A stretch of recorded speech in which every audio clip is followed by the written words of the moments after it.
kita dipertemukan dalam acara diseminasi budaya positif dari CGP Angkatan 10 untuk Kabupaten Tanjung Timur, yang mana ada dua guru dari sekolah kita akan mendiseminasikan budaya positif.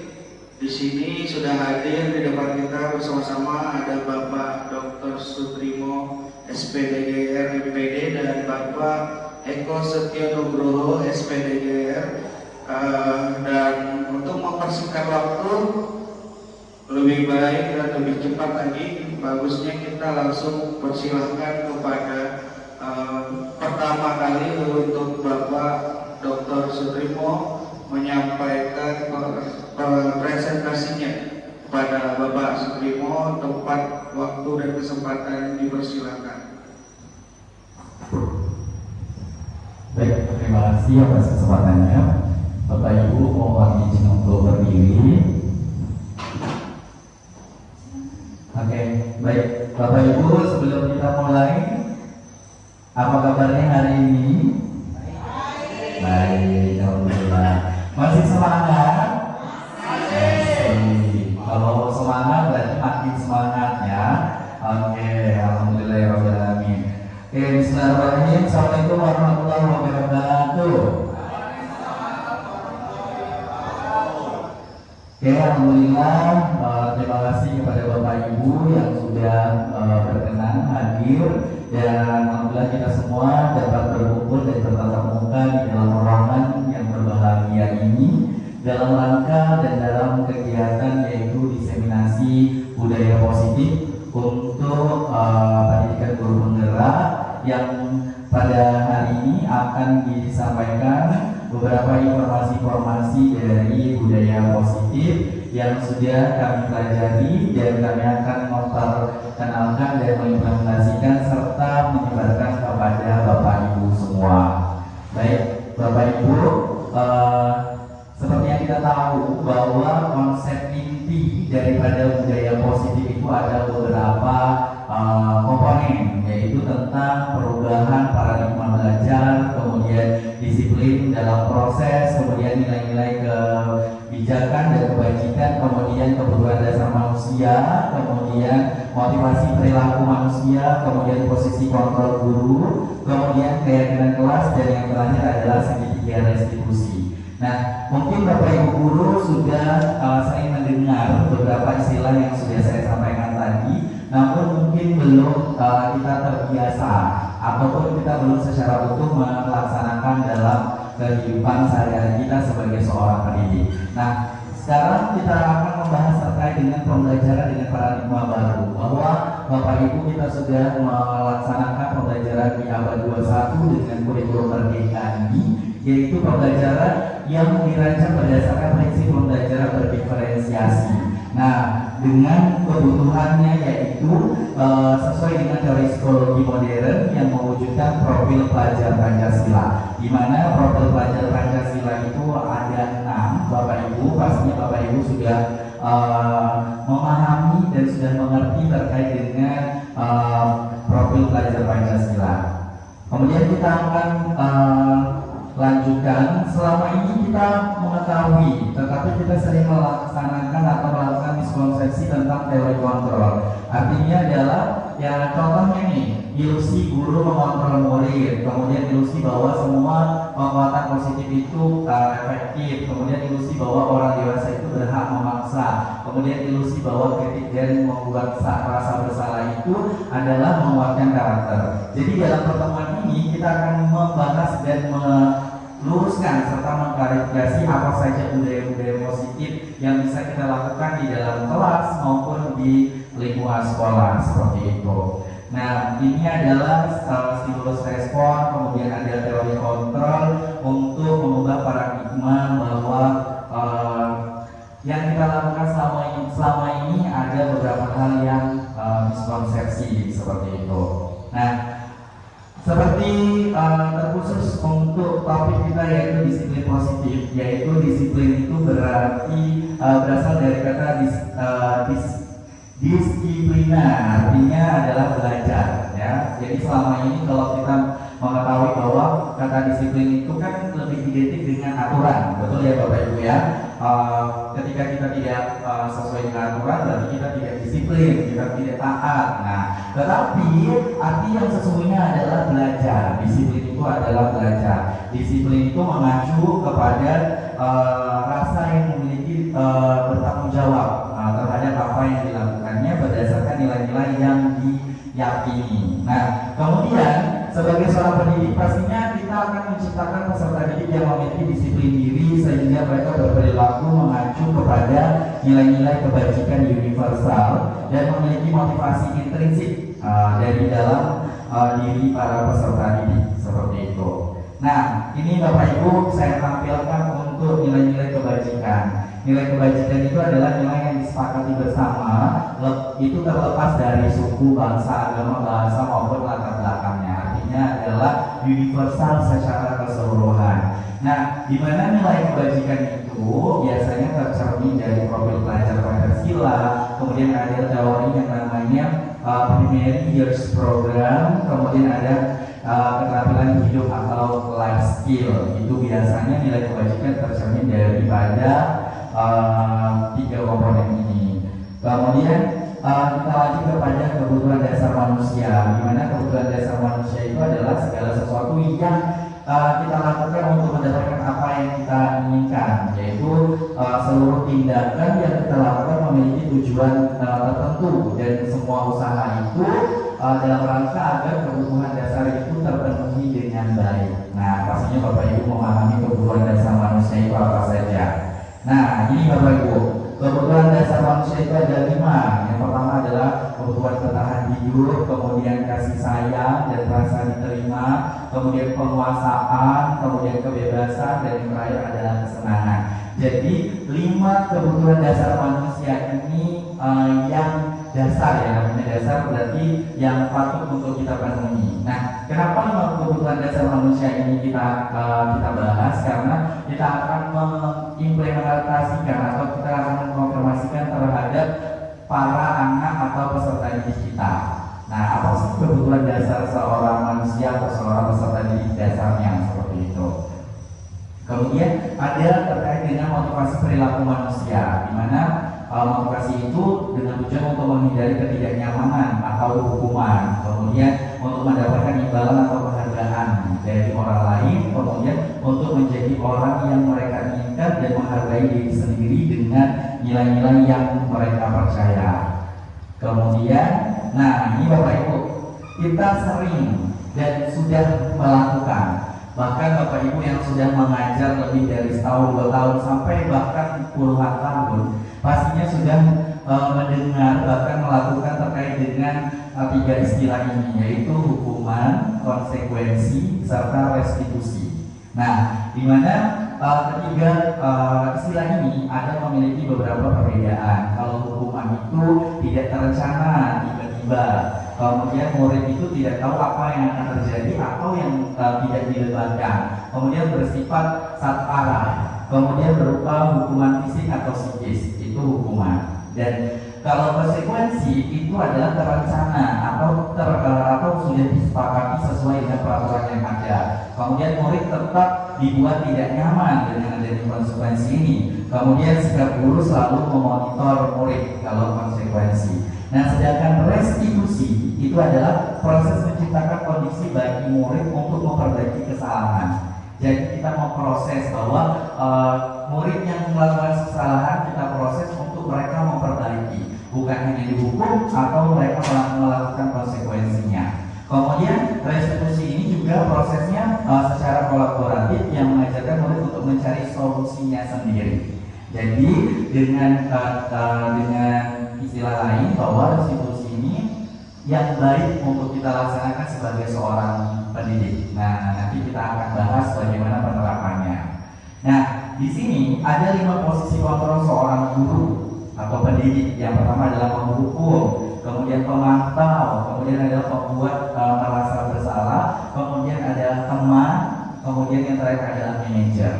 Nah, mungkin Bapak Ibu sudah berada pada dalam 5 posisi guru kontrol guru ini yang pastinya sudah dilakukan selama ini. Bisa jadi penghukum, bisa jadi teman, bisa jadi pelantau, ataupun bisa jadi manajer seperti itu.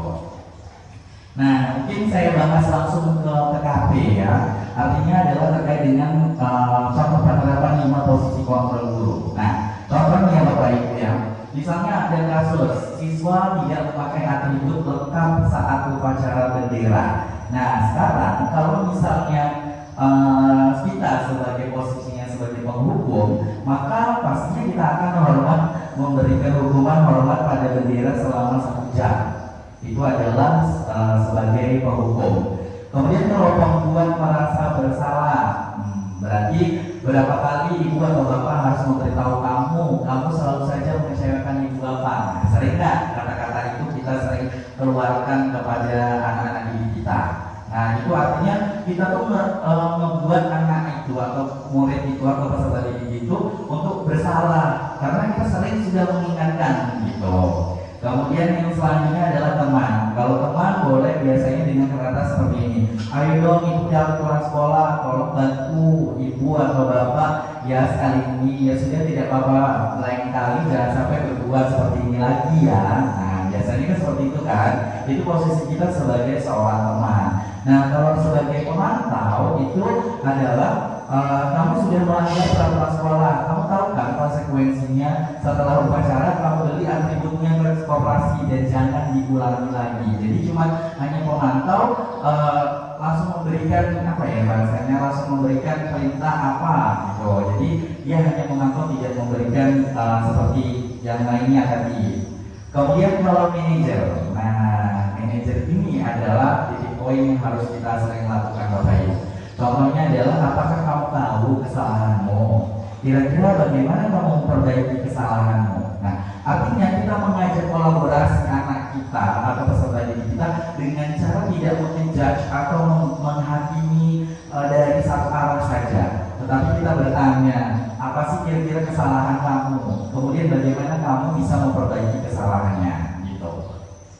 Kemudian nah ini salah satu contoh kata-kata atau yang sering harus kita lakukan, yaitu apa rencanamu untuk menyelesaikan masalah ini. Kemudian ayolah lakukan dan Bapak Ibu guru ya. Nah itu adalah 5 contoh untuk penerapan 5 posisi guru, kontrol guru. Nanti untuk penerapan akan dilanjutkan oleh Pak Eko nanti ya. Nah kita lanjut ke keyakinan kelas.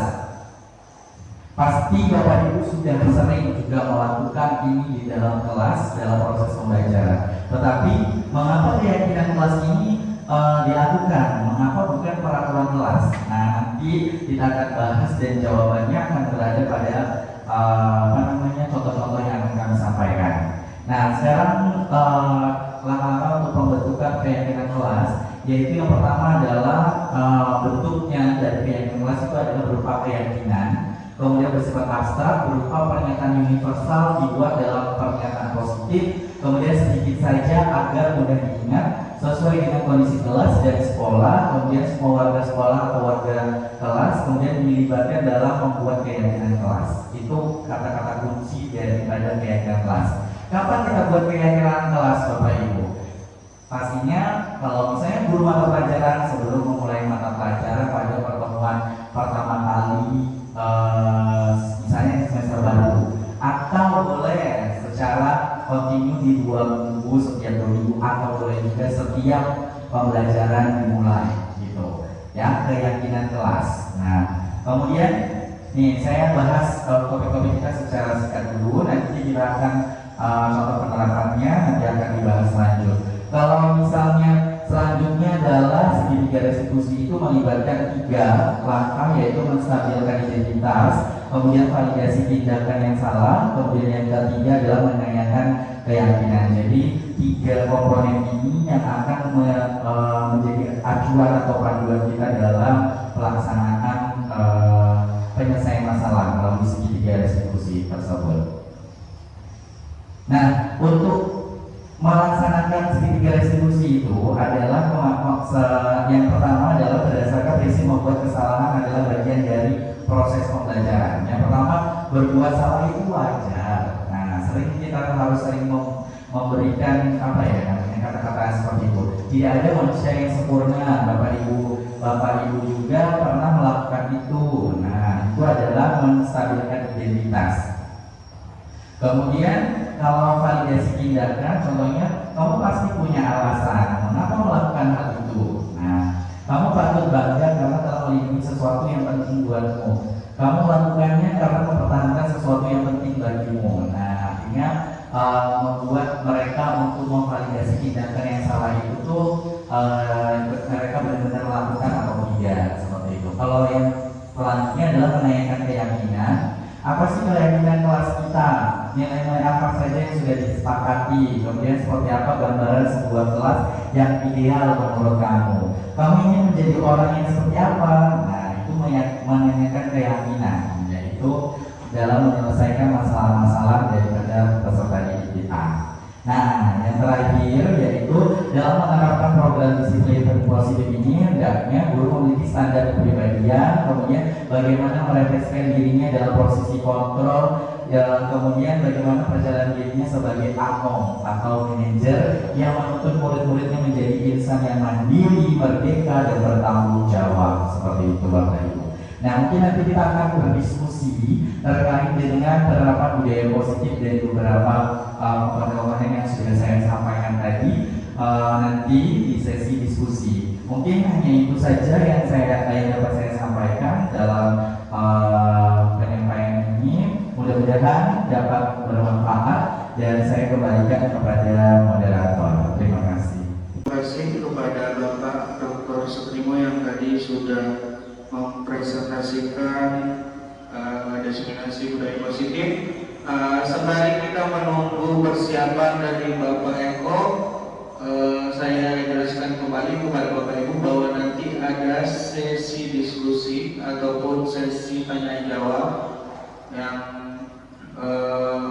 akan dilakukan dari Bapak Ibu sebagai audiens kepada Bapak Eko dan juga Bapak Suprimo sebagai narasumber pada hari ini.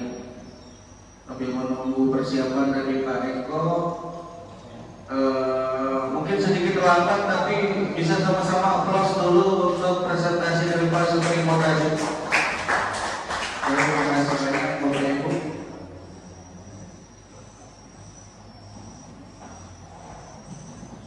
Untuk materi nanti bisa kita minta share ya dari Bapak narasumber berdua.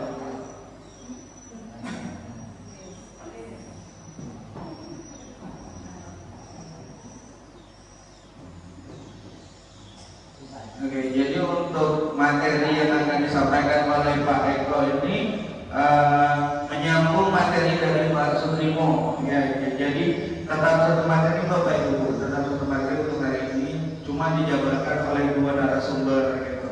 Dan memang kalau saya lihat materinya tadi untuk budaya positif itu sangat realistis di dunia pendidikan saat ini. Oke, Bapak Ibu sudah siap? Oke, sambil menyaksikan tayangan presentasi dari Pak Eko, kami persilakan kepada Pak Eko waktu, tempat, dan kesempatan. Dipersilakan. Terima kasih moderator. Sebelumnya Assalamualaikum warahmatullahi wabarakatuh.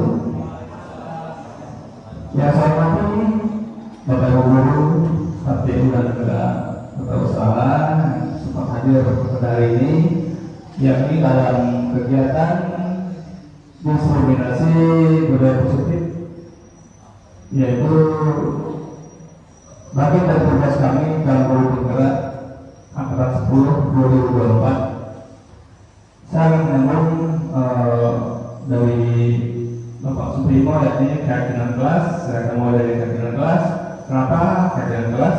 Karena sebetulnya keyakinan kelas itu sangat penting, sangat perlu kita terapkan pada peserta didik atau siswa di kelas kita. Ya, tadi sudah dijelaskan kapan itu kita mulai bikin, kapan kita mulai buat. Nah, di sini tadi sudah disinggung Suprimo, keyakinan kelas itu dibuat atau dibikin awal masuk, biasa di awal semester, dan biasanya ini dibuat oleh masing-masing buat di kelas. Nah, ini kita sudah terapkan, kita sudah laksanakan. Nah, keyakinan kelas itu fungsi apa? Keyakinan kelas bukan sebagai pengendali diri agar siswa juga belajar untuk bersikap di sekolah, disiplin di sekolah di rumah. Jadi tidak hanya di sekolah saja, siswa itu bisa mengendalikan dirinya melalui keyakinan kelas yang telah dibuat bersama. Selanjutnya, keyakinan kelas itu dibuat secara bersama-sama. Ya, secara bersama-sama dengan seluruh siswa yang mempunyai nilai-nilai kebajikan yang dapat dipercaya, itu sudah pasti. Jadi, Bapak Ibu, di sini saya berdiri mau menggurui saat kita belajar bersama, mengimbaskan atas materi. Jadi ini, keyakinan kelas ini dibuat kita rancang bersama-sama bersama siswa.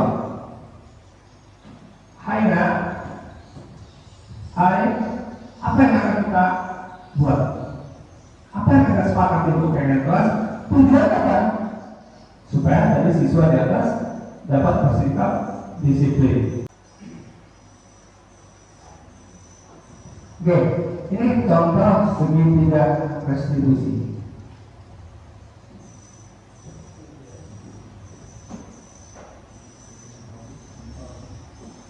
Saya akan menampilkan salah satu contoh penerapan segitiga restitusi.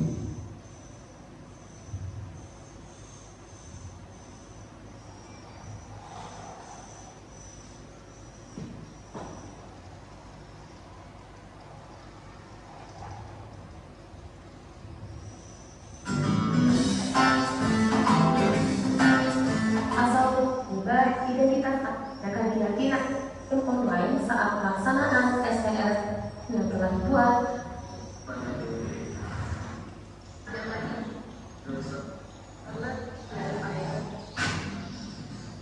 tersebut, Afgan dan Sultan di keyakinan kelas yang sudah ya, bentar ya. Oke, di sini salah seorang guru dia melakukan segitiga restitusi. Kita simak.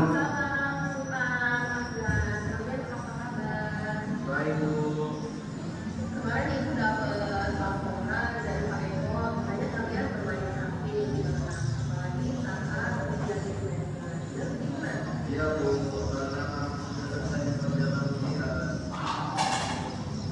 Mungkin Afgan, Sultan, semua orang kemudian membuat kesalahan. Nah, ini bahkan menstabilkan identitas.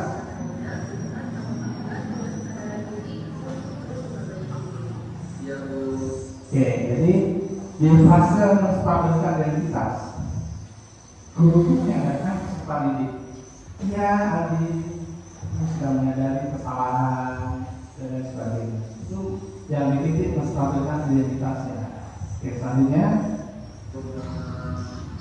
Ibu yakin kalian punya alasan kenapa bermain di kelas? Kualifikasi tidak ada yang salah.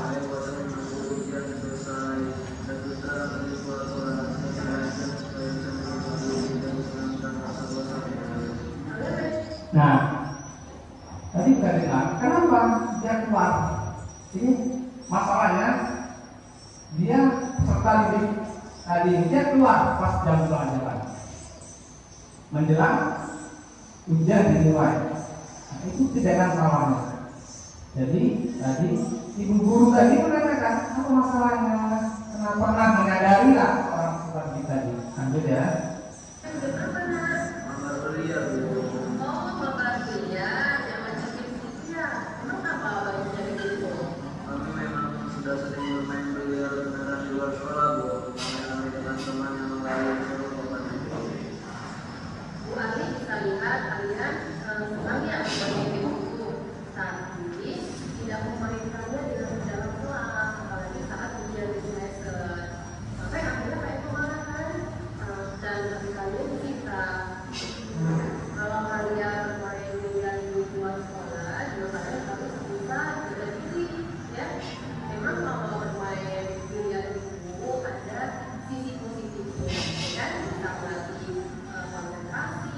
Nah, ini kita ambil. Ada saya, walaupun peserta didik itu keluar karena guru di sekolah tidak ada, keluar untuk main biliar.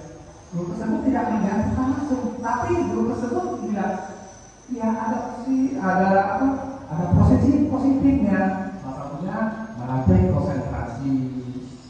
Nah, siswa tersebut tidak langsung dibawa tidak. Itu tekniknya sekarang kami seperti itu, ya. Bisa menambah keterampilan, bisa meningkatkan kemampuan organisasi dan bisa menjadi sebuah juga. Tapi ada dampak negatifnya juga. Ya, jangan sampai kalian menjadi pemabuk dan jangan sampai uang waktu yang diberikan orang itu habis. Nah, ada juga dampak yang disebut guru tadi, dampak negatifnya. Bisa menghabiskan uang orang tuanya karena sewa table biliar, meja biliar. Ini pengalaman. Tempat kita ada. Mungkin kasusnya sama, cuma kasusnya beda, cuma sama. Pas badai keluar seperti itu. Itu ya. Ini teknik-tekniknya segitiga restitusi tadi. Lanjut. Karena kalian lihat ya kalau main biliar luar dan jangan sampai juga kalian terkena gangguan sosial seperti merokok, alkohol, atau makan judi, dan jangan sampai juga nih kalian main biliar tapi ujung-ujungnya jadi tawuran. Kalian Oke, kita masuk pada poin 3, menanyakan keyakinan. Kasiman. masih ingat tentang keyakinan universitas dan dari sepakati sebelumnya? Tetap menjaga ketertiban sambil mencoba diperbolehkan guru meninggalkan kelas ibu. Tuh, tahu ya, sadar kalau kesalahan, menjaga ketertiban satu tidak ada di kelas, sahabatnya itu. Lanjut. Selain itu apa lagi? Menghormati kemarahan guru. Yang kalian lakukan saat bermain game di dalam kelas sudah sesuai belum dengan keyakinan kelas kita? Tidak bu. Oke, kita tahu kalian harus bersemangat ya, tapi tidak bermain game di kelas, apalagi saat situasi hujan. Ada cara lain yang bisa kalian lakukan untuk mengusir rasa jenuh atau ngantuk sampai kalian diperbolehkan meninggalkan ruangan. Kira-kira apa yang bisa kalian lakukan? Tetap mengikuti peraturan bu. Atau kalau sudah tidak salah meminta izin kepada guru untuk beralih dari kamu. Oke. Oke, itu ya, simple sebetulnya, simple. Tapi kadang-kadang ya seperti ini teori simple. Tapi pas penerapan itu yang gede banget. Menangani peserta didik yang bermacam-macam kriteria, terus dengan menghadapi peserta didik yang wataknya macam-macam. Dan tidak jarang kita korban apa? Perasaan kita berkata, ini guru, tapi itu sudah kita siapkan dari awal. Kita mau menangkan menjadi guru, kita siap apapun yang terjadi. Makanya kalau sudah jadi guru, banyak legowo saja. Apalagi menghadapi murid seperti yang sudah di Aldi dan Putra tadi, itu, ya. Itu bagian kecil contoh-contohnya, tetapi saya yakin Bapak Ibu di sini sudah pernah melaksanakan segitiga restitusi. Cuma belum tahu nama. Oh, ini kalau namanya segitiga restitusi. Sama, saya dulu masuk pada PDB, yang masuk kita nggak tahu kalau besar. Tapi setelah masuk, saya pernah melakukannya. Tapi ini namanya. Mungkin hanya salah satu, dua, atau bahkan semuanya. Bahkan tidak sama sekali atau aku. Nah, di sini kita sama-sama belajar. Kita membiaskan dengan yang saya dapat, semua dapat, semoga kita bisa ke depannya lebih baik lagi.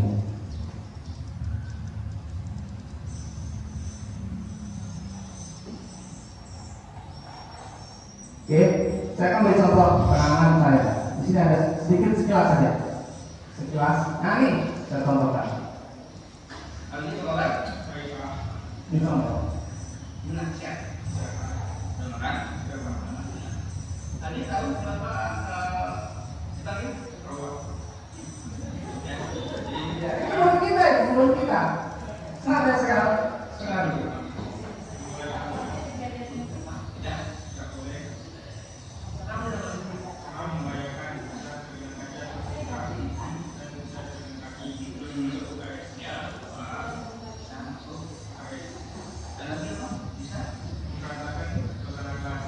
Iya, ini bola Pak. Ini real. Pandangannya real juga. Jadi kita masukkan pada aplikasikan pada juga. Ya, nanti salah satunya bermain bola ada boleh. Karena ada kaca akan pecah menginjak kaki sampai karena kita coba kaca boleh. Tidak apa-apa. Basket ada contoh kedua. Contoh kedua. Nah, ini yang kita juga pakai.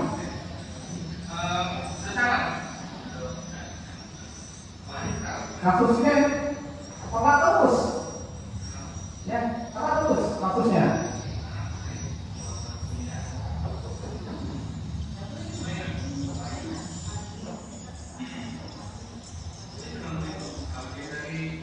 Nah, ini ada bagian-bagian dari yang kita lihat di sini ada. Karena dia keras, sering telat, sering melakukan. Itu ya, Bapak Ibu. Nanti sebagai atur Bapak Ibu, nanti kita bisa imbaskan materi ini, materi saya, materi Pak Simo kita bisa biarkan bersama kepada Bapak Ibu. Ya, sebagai bahan-bahan baca-baca ya. Mudah-mudahan dari materi-materi yang saya sampaikan, Bapak Ibu bisa terjadi juga ke depannya sebagai calon bergerak. Intinya kita bisa belajar lebih baik lagi. Saja, terima kasih atas perhatiannya. Bila ada salah, kepada Allah saya mohon ampun. Para hadirin semua saya mohon maaf. Saya ini bila taufiq wal hidayah. Wassalamualaikum warahmatullahi wabarakatuh. Saya kembalikan kepada Bapak. Terima kasih banyak kepada Pak Eko tadi untuk pemateri ataupun narasumber kedua, dan sesuai dengan kesepakatan kita tadi bahwa setelah kedua guru CGT angkatan 10 ataupun kedua narasumber menyampaikan presentasi materinya, akan ada sesi diskusi. Dan sesi diskusi ini berarti harus ada 4 kali ya Bapak Ibu, ada pertanyaan dan narasumber juga memberikan jawaban dari pertanyaan, apakah itu bentuk dari penasaran Bapak Ibu. Yang jelas semuanya tujuannya untuk merubah kita menjadi lebih baik lagi, dan karena sesuai dengan materi yang disampaikan. Untuk Bapak Ibu silakan jika ada yang ingin bertanya. Mungkin pada kesempatan kali ini ada beberapa guru yang ingin bertanya. Ada? Ada?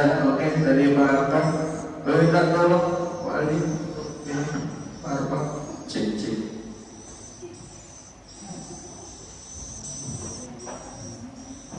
Oke, terima kasih atas waktunya Pak. Jadi dari pemaparan dari Pak Eko dan Pak Sutrimo tadi, ada hal yang menarik perhatian saya, yaitu tentang poin keyakinan kelas. Yang pertama, kira-kira Pak, peraturan kelas sama keyakinan kelas itu sama atau beda? Terus yang terakhir, tadi Bapak juga menjelaskan beberapa contoh tentang keyakinan kelas. Kira-kira adakah contoh-contoh keyakinan kelas yang sudah Bapak terapkan di sekolah kita? Mungkin itu saja Pak, terima kasih. Oke, terima kasih dari Pak Arfan. Apakah langsung dijawab Pak? Apa ditampung dulu? Langsung dijawab. Oke, kepada Bapak Sutrimo kami persilakan untuk memberikan penjelasannya terkait dua pertanyaan tadi dari Bapak Arfan, yang mana salah satunya adalah keyakinan kelas apakah sama dengan aturan, atau yang kedua juga praktek langsung dari Bapak Sutrimo. Kepada Bapak Sutrimo, Pak dipersilakan. Oke, baik, terima kasih kepada moderator dan terima kasih juga kepada Pak Arfan yang sudah memberikan pertanyaan. Jadi Jadi Bapak Ibu, ini memang menarik karena selama ini pengetahuan kita terkait dengan peraturan kelas, keyakinan kelas, mungkin memang ada samanya, tetapi pastinya ada perbedaan. Nah, secara menyeluruh atau secara keseluruhan perbedaannya adalah kalau peraturan, namanya aturan itu lebih cenderung berpihak ke satu arah atau berasal dari satu arah saja, ya kan? Nah, jadi kalau peraturan kelas itu biasanya misalnya guru memberikan peraturan kepada anak didiknya, misalnya pelajaran bahasa Inggris tidak ada yang boleh membawa handphone, tidak ada yang boleh tidur di kelas, tidak ada yang boleh bla bla bla bla.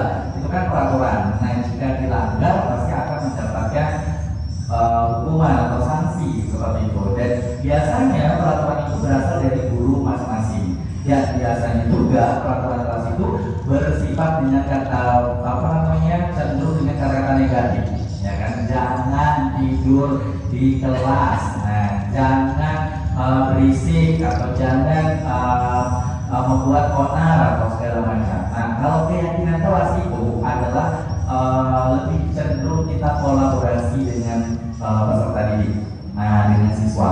Dan keyakinan kelas itu kita yang terlebih dahulu memberikan kesempatan siswa atau anak didik kita untuk membuatnya. Jadi keyakinan kelas apa yang mereka akan mau untuk pelajaran kita. Misalnya pastinya kan kalau misalnya siswa itu berasal dari siswa, pastinya akan berpihak kepada siswa itu, ya kan? Sesuai dengan kurikulum kita berpihak kepada murid gitu. Kemudian yang kedua adalah kalau keyakinan kelas menciptakan komunikasi yang baik antara guru dan siswa atau anak didik kita. Nah, kemudian kita yang memberikan persetujuan antara keyakinan kelas yang sudah mereka utarakan kepada kita sebagai seorang guru seperti itu. Nah, mungkin ada beberapa contoh keyakinan kelas, misalnya dalam pelajaran bahasa Inggris, ya kan, atau pelajaran matematika. Misalnya siswa bilang bahwa kelas 9 itu berperilaku sopan santun dan saling menghargai satu sama lain, ya. Artinya itu mereka bisa yakin bahwa kelas 9 itu bisa menghargai satu sama lain ataupun bisa bersikap santun.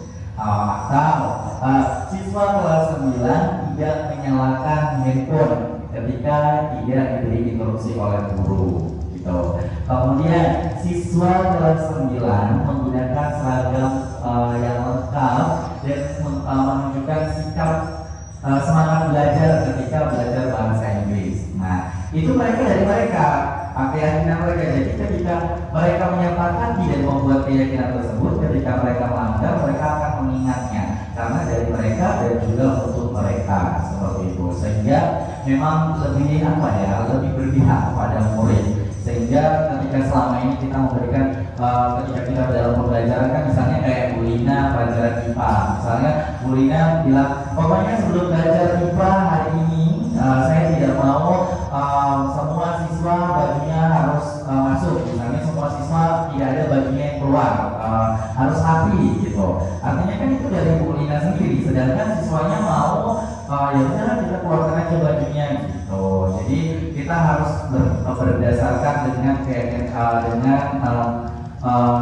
usulan-usulan daripada murid. Mungkin seperti itu, Pak Arwan. Terima kasih. Dunia tadi menyampaikan. Mungkin ada tambahan dari Pak Eko atau ada beberapa pertanyaan lagi untuk pemateri yang mana kita tahu dua pemateri di hari ini. Tadi untuk keyakinan kelas pertanyaan bagus dari Pak Muhammad Arfan.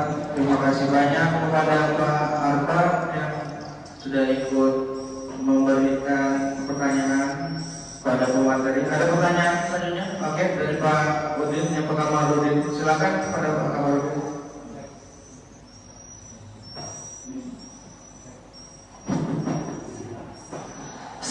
Oke, goyang. Baik, selamat siang Bapak Ibu. Masih semangat semuanya ya. Oke, terima kasih. Mungkin ada semangat tadi. Oh, ini dari 1000 peserta hari ini ternyata ada satu suara ya sepertinya. Baik Bapak, saya tadi di Pak Eko ada menyampaikan tentang segitiga segitiga restitusi Pak ya, dengan berbagai penjelasan yang luar biasa, kemudian memberikan contoh. Tapi tetap saya ingin ini Pak untuk lebih memperdalamnya lagi, khusus untuk saya pribadi. Ada pertanyaan yang saya sampaikan, yaitu kira-kira gini Pak, bagaimana menurut Bapak perbedaan pelaksanaan segitiga restitusi dalam kegiatan atau permasalahan yang terjadi di sekolah, khususnya di dalam kelas? Mungkin itu pertanyaan sementara. Ya, terima kasih banyak untuk Pak Kamarudin dan kepada Pak Eko, sudah dapat dipersilakan untuk memberikan sedikit pertanyaan ataupun jawaban dari pertanyaan-pertanyaan Pak Kamarudin tadi. Iya, terima kasih Bapak Ibu. Untuk segitiga restitusi, sebetulnya bagaimana kita cara menangani permasalahan yang timbul di kelas di sekolah. Secara langsung sebagai pengalaman kita di sini minimal 5 tahun ke atas sudah mengabdi menjadi guru. Sebagai pengalaman contoh dulu, ya. Saya pernah menangani siswa yang luar biasa nakal dan bandel. Nah, siapa ini ya? Saya bertanya, kamu kenapa seperti ini? Itu tidak boleh. Jangan ulangi lagi. Nah, ternyata kalau memang segitiga restitusi itu tidak boleh seperti itu. Ada tahapan pasca teori. Pasca teori. Yang pertama, kita menstabilkan identitas tersebut. Ya, yang sudah saya sebutkan tadi. Sebenarnya ini luar biasa pokoknya. Sebagai guru yang senior di sini, kita sama-sama belajar. Macam yang pertama itu kita menstabilkan dulu atas masalah apa yang timbul. Berdasarkan prinsip-prinsip membuat kesalahan adalah bagian dari proses pembelajaran. Ya, pertama kita kasih tahu dulu. Putri, ya, kamu kan telah berkesalahan. Kita sabarkan dulu dengan ini bahasa kita yang santun, yang enak, yang ya mungkin bagi kita sedikit bersahabat. Apa masalah Putri? Ya, prinsip-prinsip kesalahan. Jadi yang pertama, kita kalau bahasa Jawa itu lawan jawabin dulu. Kalau bahasa Jawa itu di lawan jawabin. Kalau kita bahasa Indonesia apa? Bahasa Indonesia kita itu dia. Kita ikuti dulu. Putri, ya, sudah lihatkan kita manusia. Bapak itu sama seperti Putri pernah melakukan kesalahan. Itu tahapan pertama. Supaya anak itu bukan berbesar hati atas kesalahan tidak, tapi membuat anak itu lebih percaya diri. Dia udah salah tapi seolah dia tuh terlindungi, tapi tidak untuk dilindungi kesalahannya. Itu ya. Nah, kemudian menggeser identitas tadi, identitas gagal ke identitas sukses. Putri sudah melakukan kesalahan, tapi kita tenggelamkan nanti pada masalah tersebutnya gagal, itu namanya caranya. Jadi kita bangkitkan lagi ya, supaya dia tidak melakukan kesalahan yang sama atau kesalahan yang lain. Sosok Putri tadi.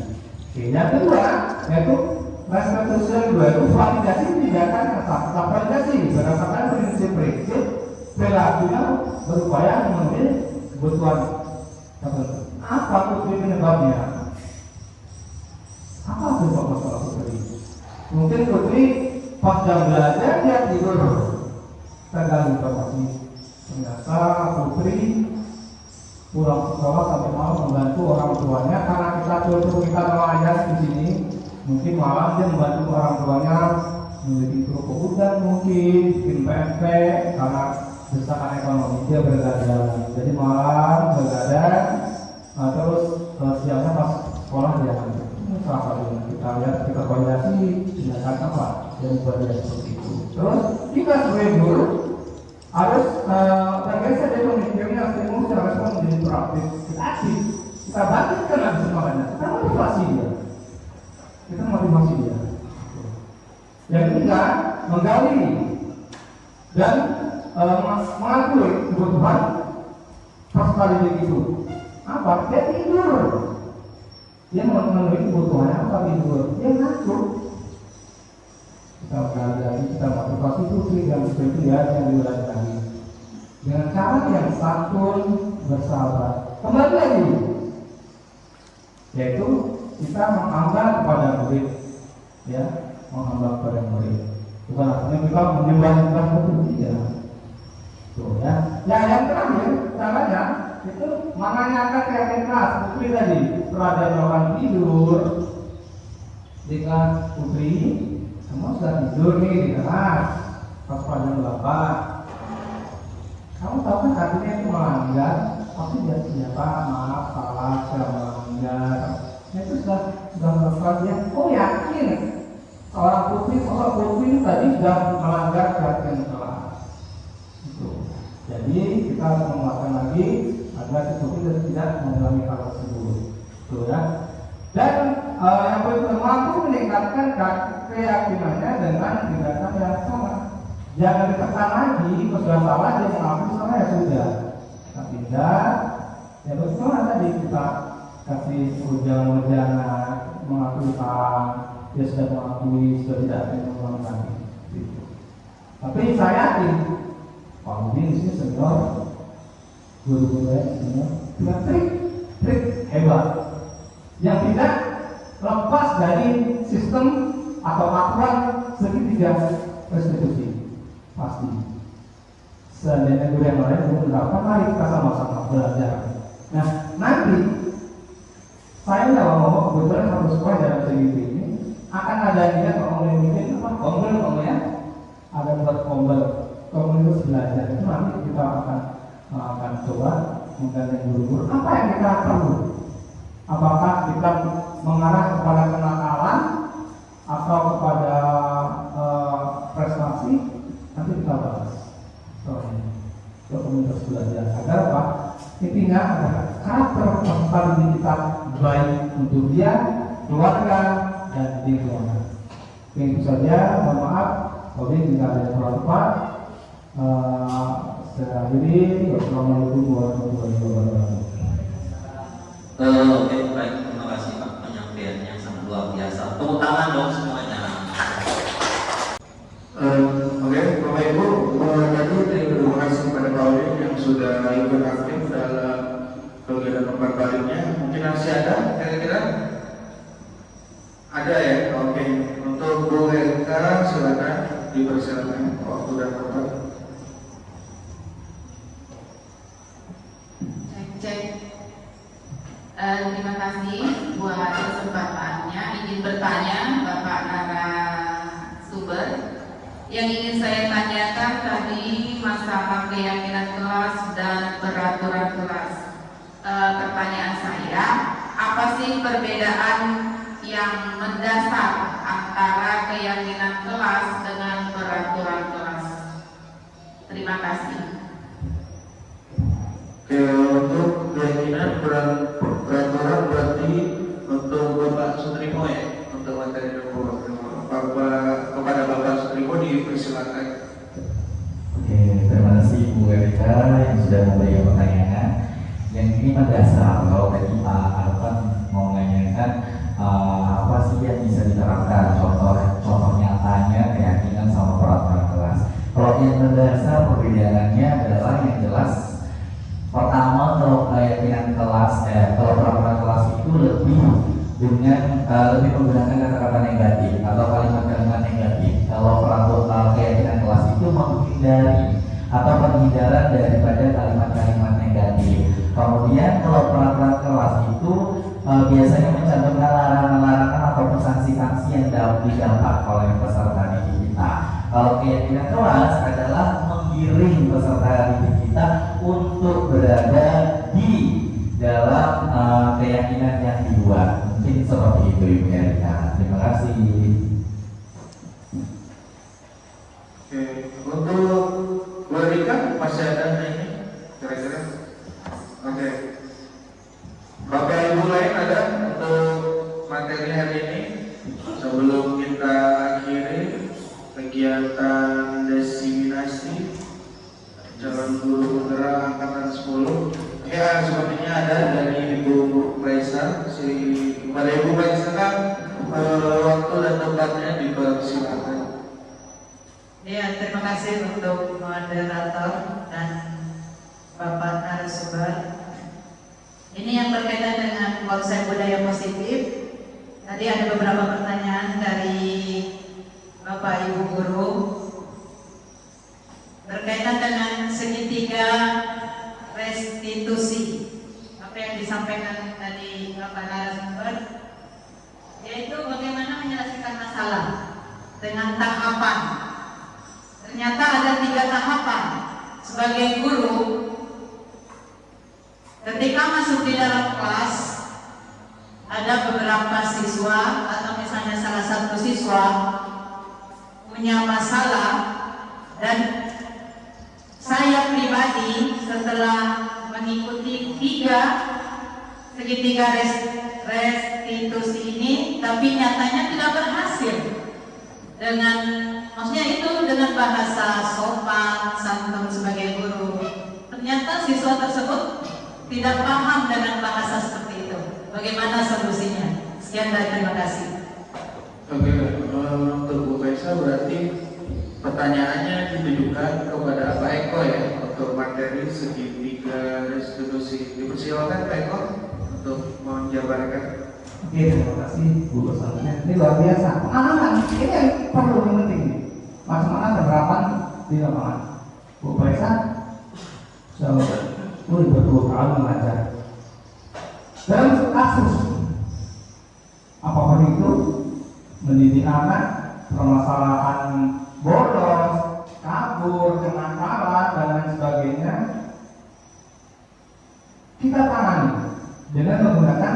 Tapi luar biasa, luar biasa sudah menerapkan segitiga restitusi, luar biasa sudah menerapkan. Tapi setelah diterapkan masih ada tidak konstan ya pada siswa yang salah. Jadi seperti apa? Buang karau tidak, pasaran Jambi buang ke laut, dapatnya diatur buang. Itu bahasa Jambi. Enggak seperti itu ya. Apa-apanya itu kita kembali lagi, kita lebih pendekatan yang perspektifan. Pendekatan lagi, apa sih masalahnya? Ya, jadi kita panggil orang tua, ya Bu, kita panggil orang tuanya secara segitiga restitusi tadi, kapan-kapan sudah kita lakukan, ya, kita proses sedikit, ya, dari menstabilkan, Bu Kaisa sudah melakukan validasi tindakan yang salah juga sudah melakukan, menanyakan keyakinan keras kamu nak salah, maafkan, sadar, sudah juga, tapi masih juga, ya Bu ya, masih juga. Orang Jawa bilang bebalnya, ya, bebalnya, dapet orang Jawa bilang, betul enggak? Kita kembali lagi, adanya yang namanya karakter peserta didik. Kembali lagi pada karakter. Ternyata peserta didik itu seperti orang. Nah, kita gimana caranya? Kita harus lintas sektoral. Masa lintas sektoral ini seperti apa? Kita panggil orang tuanya. Kita ayo duduk bersama dengan kepala sekolah, guru BK. Kita duduk bersama. Kenapa? Untuk memetakan masalah siswa tersebut agar tidak berulang-ulang lagi melakukan kesalahan. Ada. Kemudian kita satu sekolah nih, ya, kita menangani hal-hal yang sama, pengalaman itu luar biasa, kemudian dan terulang-ulang terus. Nah, nanti kita coba saling kolaborasi. Nah, dan ini diskriminasi ini kita mencoba kayak bangkit. Maaf, mungkin menurut saya senang seperti ini, menggali-gali bagaimana pemecahan masalah. Karena apa? Sejauhnya orang kalau pintar tidak ada etika, nakal dan sebagainya. Nah, ini ya hilang semuanya. Contoh siswa A, kasus baru-baru yang kita hadapi. Seperti siswa pintar, ini berulang-ulang terus. Nah, nanti kita coba berbicara dengan pasal. Ini pengalaman kita pribadi, pengalaman kita sama-sama. Tadi kita satu keluarga siswa. Kita coba nanti kita panggil kepala sekolah. Itu kepala sekolah di sini ada keperluan lain tidak bisa kita hadir. Kita panggil, kita duduk bersama dengan guru BK juga. Kita coba. Kita panggil orang tua, kita duduk bersama, kita saling kolaborasi sekaligus kami berdua mempraktikkan coba. Ya, di sini ada video, kita ulang sedikit videonya. Ya, saya Fahri, apa kabar? Sehat? Sehat, Pak. Oke. Sudah sarapan? Sudah, Pak. Sudah. Alhamdulillah. Fahri tahu kenapa dipanggil? Tahu, Pak. Kenapa? Karena terlambat, Pak. Oke, karena sering terlambat ya.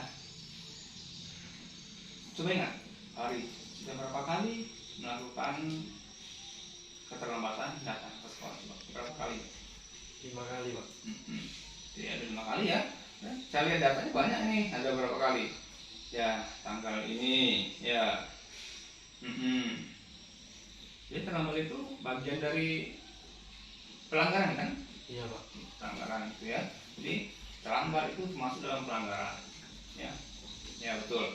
Sebenarnya kalau buat keterlambatan itu sudah manusiawi. Kesalahan itu manusiawi. Cuman ya jangan sampai diulang-ulang lagi ya, Pak ya. Itu banyak nih catatan saya. Ya, yang terpenting Pak Hari nanti bisa berubah menjadi lebih baik lagi ya, Pak Hari. Coba, kenapa sering datang terlambat, Pak Hari? Ada masalah apa sih sebenarnya? Sering main larut malam, Pak, main HP. Jadinya terlambat kesiangan. Bangunnya kesiangan. Itu kita kan anak sekolah. Jadi harus pintar mengatur waktu. Kalau main malam, ya jangan malam-malam pulangnya. Apalagi kalau sudah bermain game, pasti lupa waktu, Pak ya. Jadi ya dikurangi lah, Pak ya, jangan sampai telat-telat lagi, Pak ya. Pak tahu kan keyakinan kelas kita yang sudah kita sepakati? Tahu, Pak. Nah, apa coba itu? Tidak datang terlambat, Pak. Menaati peraturan yang sudah ada. Iya, betul. Keyakinan kelas kita salah satunya menaati peraturan yang sudah kita buat dan tidak datang terlambat. Iya, betul itu ya. Jadi keyakinan kelas itu sudah kali dilanggar ya. Jadi harus ada perubahan lebih baik lagi di Pak Hari. Jadi menurut Pak Hari, pelanggaran disiplin itu termasuk pelanggaran kan? Iya, Pak. Ya, pelanggaran, betul. Jadi yang sudah Pak Hari bilang. Nah, itu ya. Jadi Pak Hari sekarang sudah melakukan pelanggaran. Sedangkan apa Pak Hari palunya? Tidak mengulanginya, Pak. Mengulanginya kembali. Terus? Saya minta maaf, Pak. Nanti saya tidak ulangi lagi. Ya, Pak Hari ya. Jadi ini saya panggil Pak Hari. Saya harap Pak Hari sudah menyadari. Alhamdulillah Pak Hari sudah bagus. Sudah mengakui kesalahan, yaitu tentang kedisiplinan sering datang terlambat. Pak Hari sudah menyadari dan Pak Hari juga sudah bilang, sudah berbicara. Harapan Pak Hari supaya tidak datang terlambat lagi ya. Ya, Pak. Jadi ya seperti itu Pak Hari ya. Saya harap kedepannya sudah tidak datang terlambat lagi. Karena banyak nih, sudah banyak kali data Pak Hari. Ini hari ini nggak datang. Mungkin karena kesian juga malah nggak datang ya. Yang ini juga ada telat, ini juga telat. Ada guru-guru lapor ke saya. Jadi makanya Pak Hari saya panggil. Ya, oke ya Pak Hari. Harapan saya Pak Hari lebih baik lagi. Terima kasih Pak Hari ya. Silakan kembali ke kelas belajar seperti biasa. Oke, Pak Hari sekarang Pak Hari. Ya, silakan.